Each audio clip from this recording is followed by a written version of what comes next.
Hi friends, నేను ఈరోజు Vestige యొక్క hair oil assure hair oil వాడుతున్నాను. సో మనకందరికీ తెలుసు, అందరూ హెయిర్ ఆయిల్ అంటే పారాషూట్ కోకోనట్ ఆయిల్ వాడతారు. సో పారాషూట్ బాటిల్ పైన మనం ఎప్పుడూ చూడలేదు అది హెయిర్ కోసం వాడడానికి.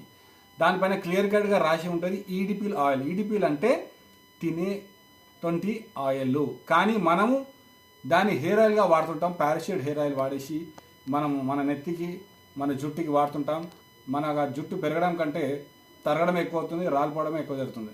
సో ఈరోజు మీ ముందు నేను వెస్టేజ్ వారి assure hair oil organic hair oil ఇది నేను మీ ముందు వాడుతున్నాను. ఇది వాడిన తర్వాత మన నెత్తికి పెట్టుకున్న తర్వాత 5 నిమిషాల తర్వాత మన నెత్తిలో మనం చేయి పెట్టినా కూడా మన చేతికి ఎటువంటి నూనె అంటుకోదు. కానీ పారాషూట్ హెయిర్ ఆయిల్ మీరు వాడితే మీ చేతికి మీరు నూనె పెట్టుకొని మీరు పడకుంటే మీ దుండికి అంటుకుంటుంది. సో అందుకోసం మేము అందరికీ చెప్పేది ఏంటంటే వెస్టేజ్ కంపెనీ వారి అష్యూర్ హెయిర్ ఆయిల్ వాడండి. మంచి మీ యొక్క వెంట్రుకలని హెయిర్ని కాపాడుకోండి, అందంగా కనిపించండి. మీ యొక్క దిండుని కూడా జిడ్డుతోని కాపాడండి. Thank you.